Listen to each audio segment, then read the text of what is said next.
Algum tempo atrás eu conversava com uma pessoa, essa pessoa, inclusive membro da igreja, estava vivendo em pecado. E ele estava tendo uma amante. E aí eu chamei, o pastor chamou, falou: escuta aqui, rapaz, tem que acertar a tua vida. A Bíblia fala que você tem que ser marido de uma só mulher. Ele falou: pois é, pastor, eu sei disso. Por isso eu estou orando. Eu estou orando para Deus me revelar se eu fico com uma ou com outra. Eu falei: rapaz, você não precisa orar por isso. Deus já falou na palavra. Você está em adultério, a Bíblia diz isso, diz aquilo outro. Ele falou: pastor, mas eu ainda não senti no meu coração. Bom, já que você quer sentir, eu vou orar por você. Posso orar? Ele falou: pode. Eu falei assim: Senhor Jesus, quebra as pernas desse homem. Senhor Jesus, dá o sabor da morte. Porque o salário do pecado é o quê? A morte. Aí quando eu terminei de orar, eu falei: ô pastor, o senhor pegou pesado. Ele falou assim: você não viu nada, você vai ver o que Deus vai pegar pesado com você. Por quê? Porque a palavra de Deus ensina para a gente que a nossa vida está alicerçada na doutrina dos apóstolos. Então o que a Bíblia ensina? Como eu devo viver? De que jeito eu devo viver? É isso que faz a gente ser igreja. Não é uma espiritualidade onde eu vou lá contemplar para sentir a energia do universo. Não, eu tenho comunhão com o Deus vivo através de Jesus. Ele fala comigo, Ele toca o meu coração, Ele revela a sua vontade. É verdade, mas eu tenho algo objetivo para não me confundir, que é a palavra de Deus, a doutrina dos apóstolos, e por isso a gente está alicerçada nessa palavra de Deus. Mas essa figura vai nos ajudar a entender um pouquinho mais, e ela vai nos mostrar essa ideia de que nós, como servos do Senhor, somos pedras vivas. A figura que está aqui é como se eu e você fôssemos uma pedra, vamos colocar na linguagem da nossa construção hoje, um tijolo ou um bloco, né? Eu sou isso, você é isso, né? E Deus está colocando as nossas vidas sobre este alicerce, e a gente está sendo construído ao longo do tempo da história como templo de Deus. E ser pedra viva vai nos ensinar uma coisa muito interessante. Não tem lugar para orgulho no reino de Deus. Sabe por quê? Porque eu e você somos só pedra. Só pedra. Pode olhar para quem está perto, você é só pedra. Tem jeito. Por quê? Não existe um grande servo de Deus, existe servo de Deus. Pode acontecer de dentro da nossa visão de reino, não é? A gente ter funções diferentes, mas nós somos só pedra viva. Então, se você vai construir, vai reformar a sua casa, a primeira coisa que você tem que ver é se não existe uma parede estrutural, porque se você quebrar uma parede estrutural, vai colapsar toda a construção. Mas há outras paredes que você pode quebrar. Então, algumas pessoas têm funções diferentes. Algumas têm lá de uma construção, tem função decorativa, outra tem função de divisão, outra tem função estrutural. Isso acontece na igreja do Senhor Jesus, mas isso não significa que um é mais importante do que o outro. O que significa é que todos nós somos servos do Senhor Jesus. Somos pedras vivas, colocadas sobre o fundamento de Cristo, edificadas sobre a doutrina dos apóstolos, e que crescem para a glória de Deus. Então não há lugar para orgulho no reino de Deus, não há lugar para nariz empinado, porque não importa quem esteja do seu lado, culto ou inculto, com problemas ou sem problemas, a graça do Senhor Jesus o lavou e o purificou no sangue dele. E se a gente está na igreja dele, é por obra da graça do Senhor. Não tem lugar para orgulho. Não tem. Eu me lembro de uma senhora, anos atrás, que veio conversar comigo. Ela frequentava a nossa célula e assistia os cultos, mas dura, não queria se render a Jesus. E um dia ela foi assistir num jantar evangelístico uma pessoa pregar. E essa pessoa que foi pregar, que foi dar o seu testemunho, era um catador de papel em São Paulo, que veio a se converter nas ruas. E teve uma experiência tremenda com Deus. E à medida que ele começou a falar, a unção de Deus, o poder de Deus, foi lá e quebrantou o coração daquela mulher. E quando ele fez o apelo, ela se rendeu a Jesus.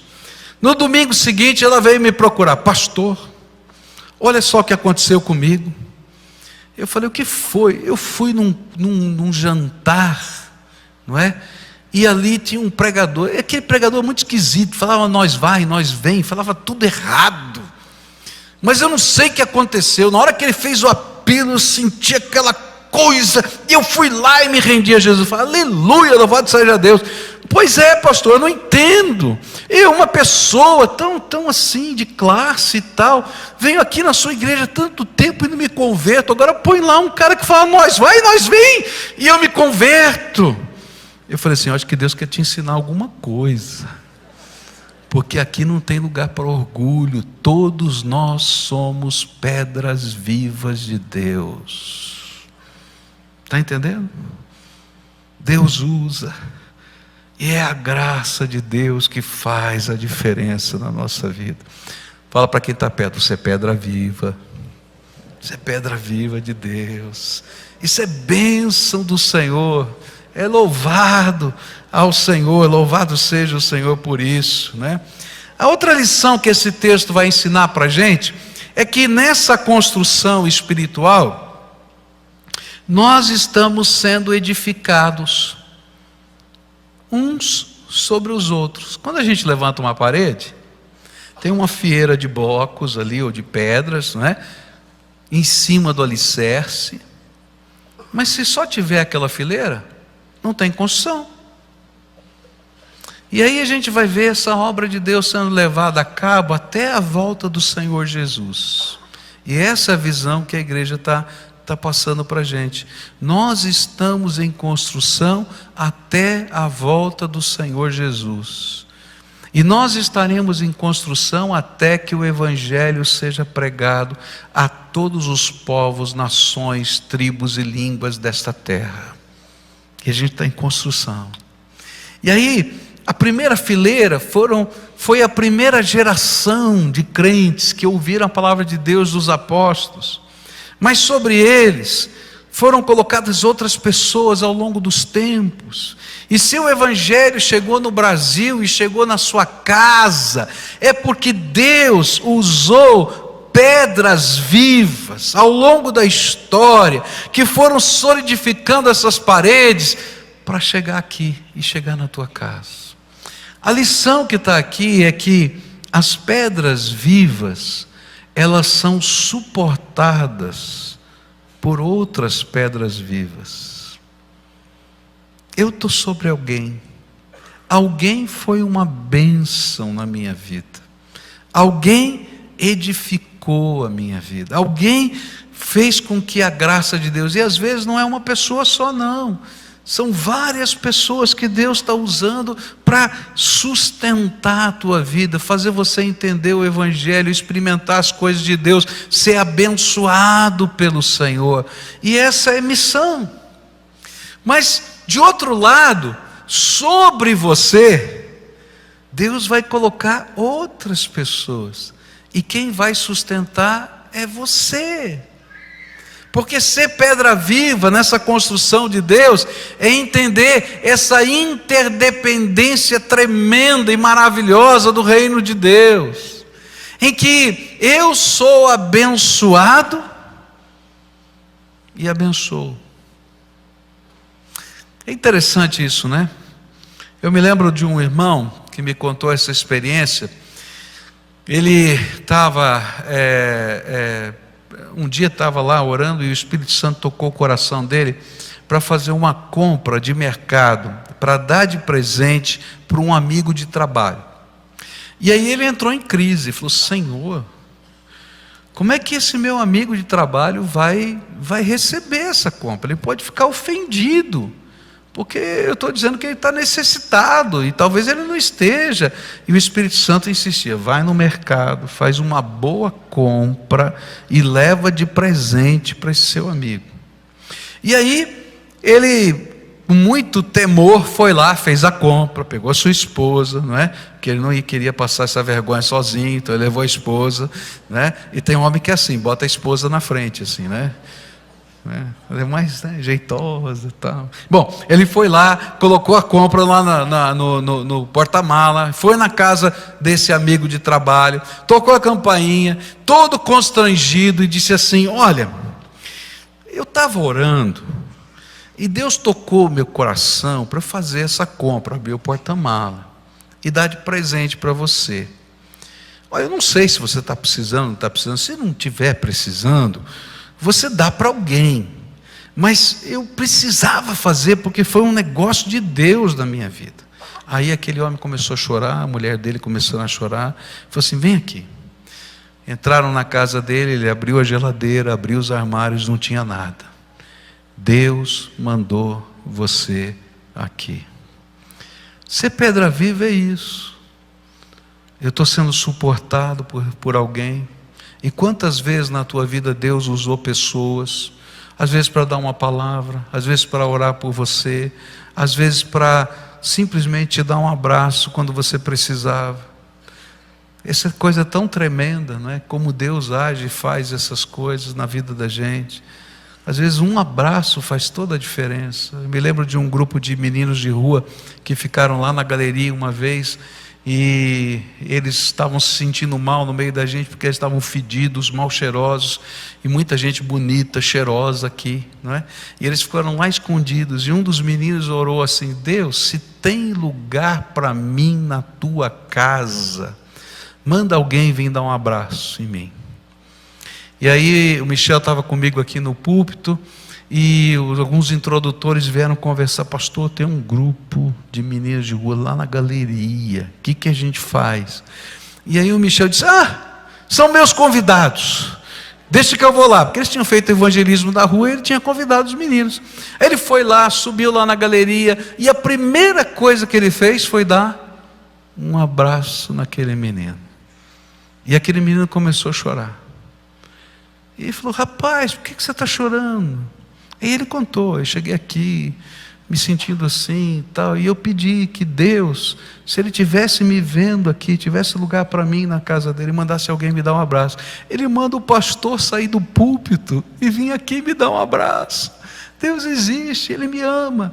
Sabe, pedras vivas são pessoas simples, disponíveis, que vão ser usadas por Deus de maneiras que às vezes a gente nem imagina que está sendo usado. Algumas vezes são intencionais, mas muitas vezes você não tem dimensão do que Deus vai fazer através da tua vida. E aí a gente ministra ao mesmo tempo que é ministrado por alguém. Quantas vezes eu fui ministrado e continuo sendo ministrado por pessoas. E essa é a dinâmica de ser uma construção de Deus. Por isso não dá certo a gente tentar viver um cristianismo solitário. Tem muita gente que acha que dá para a gente viver um cristianismo lá sentadinho na casa da gente, assistindo televisão ou vendo a internet. Querido, você está perdendo a bênção. Eu conversava com uma pessoa algumas semanas atrás, disse: não, pastor, não tenho ido à igreja, mas olha, não perco um sermão na televisão. Eu falei: está perdendo a bênção, Porque não é de sermão que a gente vive a vida cristã, mas é de comunhão no Espírito, com o Senhor e uns com os outros. E aí Deus vai começar a nos dar graça para a gente abençoar vidas, para a gente estar em comunhão com pessoas, para a gente ser ao mesmo tempo instrumento do Senhor e ser sustentado por pessoas que estão no Senhor. E na hora certa, pode ter certeza que Deus vai usar a vida de pessoas. É por isso que a gente insiste para você estar numa célula. Porque célula é esse lugar onde a gente aprende a ser pedra viva. A gente abençoa e é abençoado. Então agora é hora de confissão. Se você não está numa célula, fica de pé. Sério agora, hein? Não mente, hein? Se você não está numa célula, fica de pé agora. Ô pecador. Você não está numa célula, Fernando. Vai ficar sem cabelos. Já está, né? Gente, agora não senta não. Não senta não. Tem gente sentando rápido aqui. Agora, eu queria dizer para você, quem está perto, vai lá e diz assim, vem para a minha célula. Fala, vai lá. Fala assim, ó. Quem está perto aí, convida para a sua célula. Eu não vou fazer com os músicos não, que eu já fiz. Tá? Mudou, os músicos são os mesmos. Então vai sobrar aqui. Você não vai não, né? Tá bom. Convidou aí para a sua célula. Tá? Tem alguém que ninguém, tem aquele grupo lá atrás, ninguém convidou. Chega alguém lá e convida para sua célula lá, faz favor, tá? Convida. Isso é uma bênção, gente, quando a gente pode estar em comunhão com os irmãos, orar uns pelos outros, servir uns aos outros. A minha célula tem sido uma bênção na minha vida. Eles ministram mais na minha vida do que eu posso ministrar na vida deles. Eu sou cuidado por essa gente, sou pastoreado. Então eu queria fazer esse desafio para você. Entenda o que é ser pedra viva nessa mutualidade da comunhão. E sabe o que é gostoso? É que além da gente ser abençoado por Deus, a gente abençoa. Porque Deus dá dons. E é interessante que como pedra viva, a gente vai descobrir que coisas pequenas fazem diferença. Eu estava num retiro com nossas ovelhas e missionários lá na Europa, e eu ouvi o testemunho de uma missionária nossa. E estava num momento da vida dela, com 3 filhos, não é? E uma mudança de vida, e uma série de coisas. Ela disse, Senhor, como é que eu posso te servir? De que jeito eu posso te servir? Porque a minha vida agora está tão complicada, né? 3 crianças pequenas, e aquela correria toda, ela e o marido são missionários, mas ela disse, eu quero saber o meu papel. E ela faz muito bem bolo. E ela estava num país, não é, muçulmano, que é difícil pregar o evangelho. E aí ela começou a fazer bolo de aniversário, sabe esses bolos decorados? E começou a levar de presente o bolo de aniversário para suas amigas muçulmanas. Chegou a fazer bolo de casamento e dar de presente. E Deus começou a usar os bolos para a glória dele. E gente começou a se converter por causa de bolo. Não é interessante como funciona o reino de Deus? Ser pedra viva é isso, dizer, Senhor, o que eu tenho é isso. E Deus diz assim, é suficiente, porque eu estou contigo. E aí a gente começa a ser usado para a glória de Deus. A gente não apenas é abençoado, mas a gente abençoa. Às vezes a gente abençoa com uma palavra, com um abraço, às vezes a gente abençoa com um serviço, quando a gente diz, estou junto para fazer, né? E a gente fica vendo a beleza disso, porque ser pedra viva é aprender a ser igreja nessa missão de interdependência. Sou abençoado e abençoo. Sou abençoado e abençoo. Porque não dá para a gente ficar quietinho no canto da gente, contemplando o universo, sem entender que Deus nos chamou para sermos cooperadores do seu reino.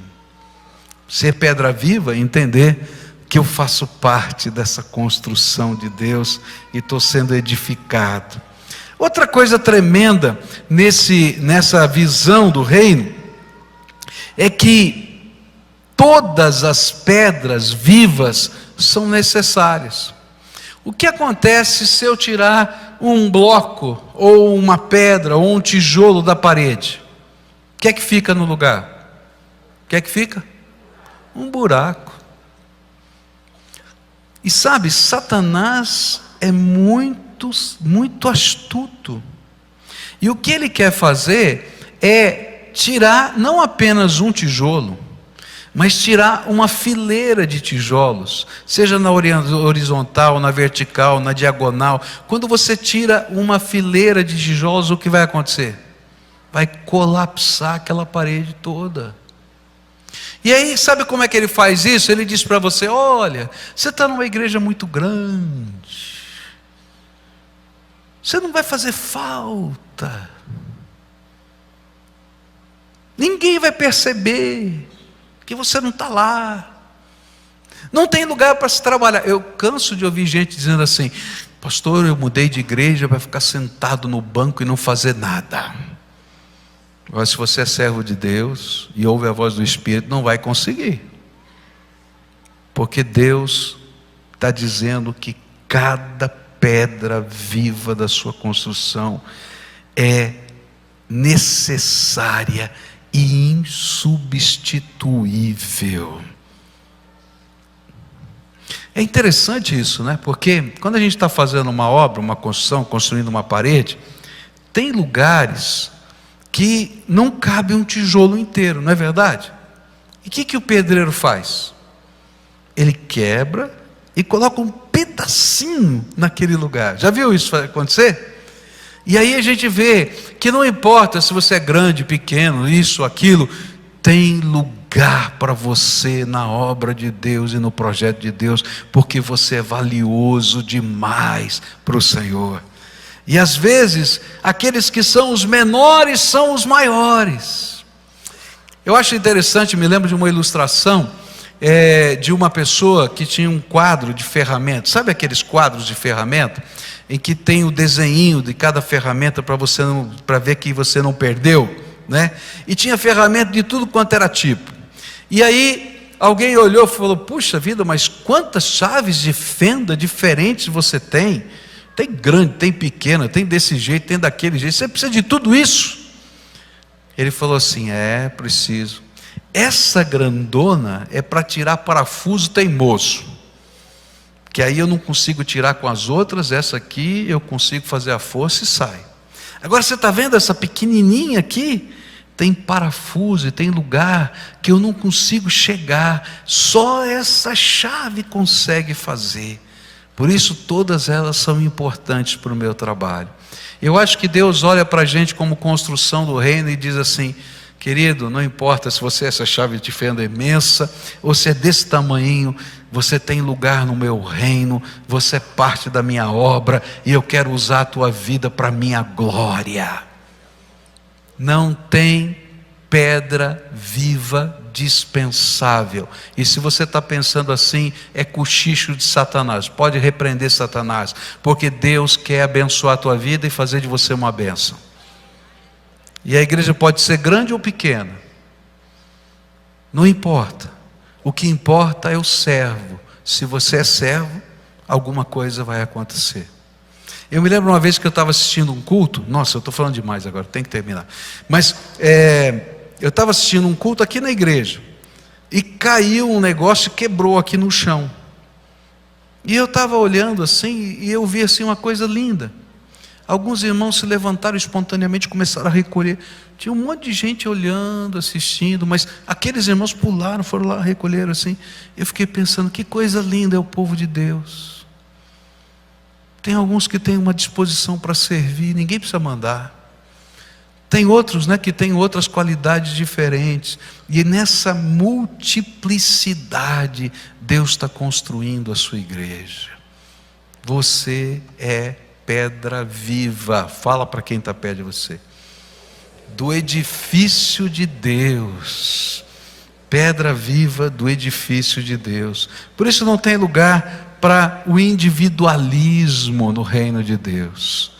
É lugar em que a gente celebra essa bênção de ser nascido de novo em Cristo Jesus.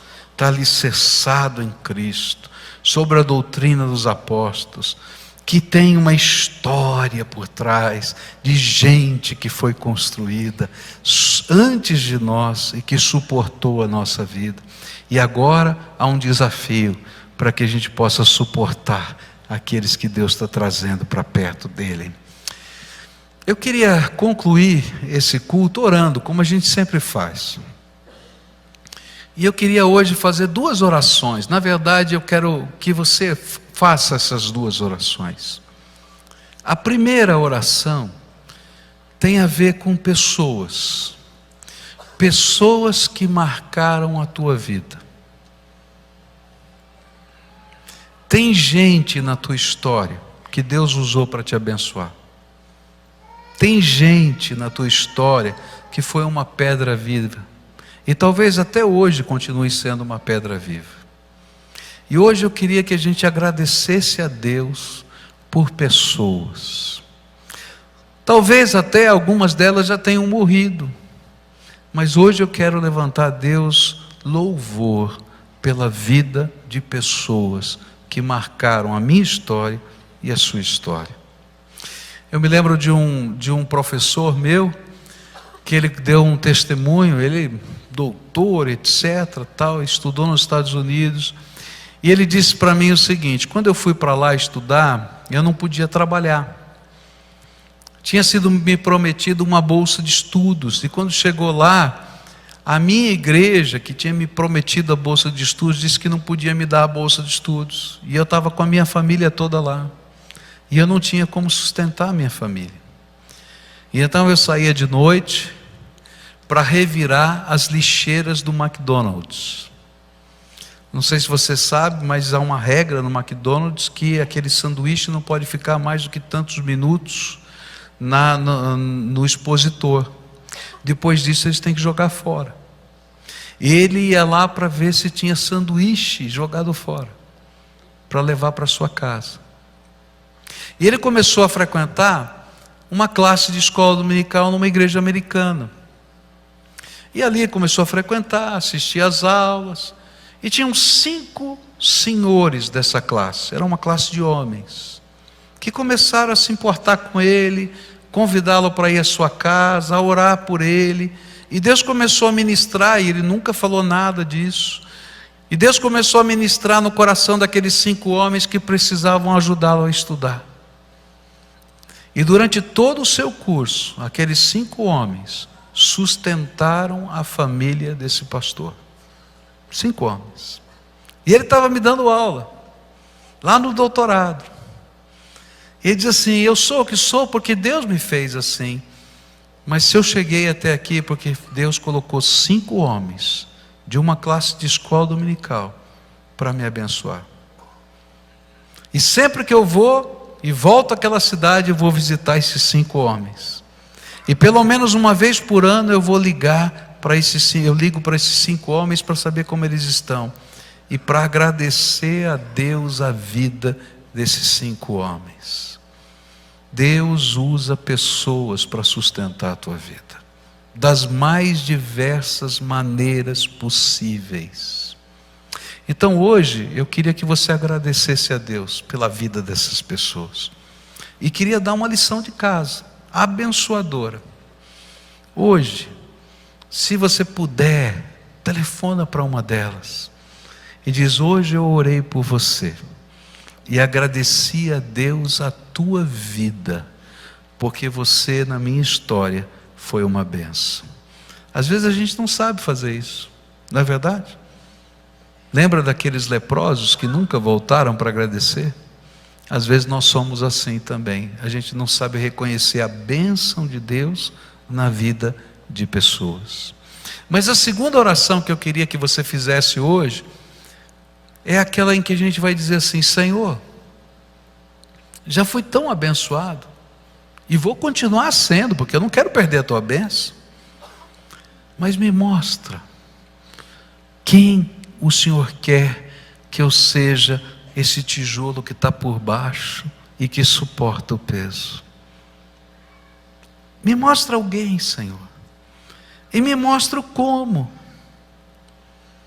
Às vezes, queridos, são coisas tão simples que a gente, quando ouve a voz de Deus, vai fazer diferença na vida de alguém. Quem sabe para lavar uma louça. Eu não estou brincando, é sério mesmo. Às vezes a gente fica imaginando coisas tão grandiosas, mas é servir, é abençoar, é ser gente boa. E enquanto a gente faz isso, a gente espalha o bom perfume de Cristo. E a gente se torna pedra viva. Você concorda que a gente ore assim hoje? Concorda? Então agora você vai ficar de pé, tá? Vai dar a mão para o seu irmão, porque um edifício tem que estar conectado. Então fecha corredor, fecha tudo. A gente vai orar junto agora. Dá a mão para quem está perto aí, tá? Tem pedra viva do teu lado. E nós vamos fazer essas duas orações, tá? Você vai orar primeiro agradecendo a Deus a vida de alguém que abençoou você. Eu não sei quem, Deus sabe, você sabe. Agradece a Deus a vida de alguém. Se puder, fala que você orou agradecendo a Deus. Depois você pede a Deus para te mostrar alguém que você pode abençoar. E pergunta: como, Senhor? Me dá a criatividade, me dá a graça para isso. E quando a gente termina, vocês terminarem de orar por isso, nós vamos levantar um clamor pelo Brasil. Você está vendo aí os noticiários que estão tentando aprovar uma lei para liberar o jogo no nosso país. Queridos, se existe tanta corrupção no país, sem ter um jeito fácil de lavar dinheiro como o jogo, imagina o que vai acontecer nessa nação quando o jogo for liberado. No mundo inteiro, o jogo é usado para lavar dinheiro de drogas, de corrupção, de propina. E estão querendo liberar o jogo bem nessa hora que a Lava Jato está fazendo tudo isso. Está estranho, não está? Então a gente vai levantar um clamor, depois que você orar por pessoas, para a gente ser pedra viva nessa nação e dizer não para algumas coisas. E se posicionar. Porque o Brasil precisa de uma grande transformação. E Deus vai usar o seu povo que está aqui para fazer diferença. Então agora, ora agradecendo a Deus por alguém. Fala o nome dessa pessoa. Lembra de alguma coisa boa que aconteceu com você. E diz: Senhor, obrigado, porque o Senhor usou essa pessoa.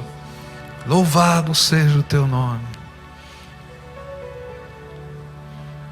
Agora, ora, pedindo sabedoria de Deus para ver alguém que você pode ser uma bênção na vida dessa pessoa. Pede sabedoria para enxergar como ser essa bênção. Deixa Deus falar com coisas simples para você. Porque às vezes a gente é uma bênção com coisas tão simples. Pede para Deus que te abençoe assim, para você ser instrumento de amor. Agora quero orar pelo Brasil. Vamos orar juntos? Senhor Jesus, nós estamos aqui intercedendo pela nossa nação. Nossos deputados e senadores estão preocupados com o rombo do governo e imaginam que, se legalizarem os jogos, poderão resolver essa questão. Mas, Senhor, a gente sabe que o jogo de azar, além de não ser da tua vontade para a gente, porque o nosso recurso vem do suor do nosso trabalho. Mas sabemos também que no mundo inteiro os jogos de azar têm sido usados para lavar dinheiro sujo. O dinheiro das drogas, o dinheiro das propinas, o dinheiro da corrupção. E o nosso país está vivendo, Senhor, uma crise em que a corrupção está sendo vista a olhos nus. Não passa uma semana sem a gente ver coisas horríveis na nossa nação, na área política, na área empresarial. Então, Senhor, eu quero te pedir, por favor, põe a tua mão e fecha essa porta, porque a tua palavra nos diz que a porta que o Senhor fecha, ninguém abre, e a porta que o Senhor abre, ninguém fecha. Então, Senhor, abençoa a nossa pátria. Não permita, Senhor, que essa idealização maligna de abrir uma porta para o dinheiro sujo na nossa nação, ó Pai, seja aberta, mas que o Senhor tranque. E nessa mudança que a gente está vendo chacoalhar do Senhor no Brasil, ó Senhor, que haja transformação social, política, econômica, mas acima de tudo, mudança de valores, vida espiritual. E usa-nos, Senhor, como pedras vivas, porque o Senhor nos fez sal da terra e luz do mundo. Eu quero ser pedra viva na minha geração. E esse povo que está aqui, Senhor, de mãos dadas, está dizendo: eu quero ser pedra viva nesta geração. Louvado seja o nome do Senhor. Amém e amém. Amém.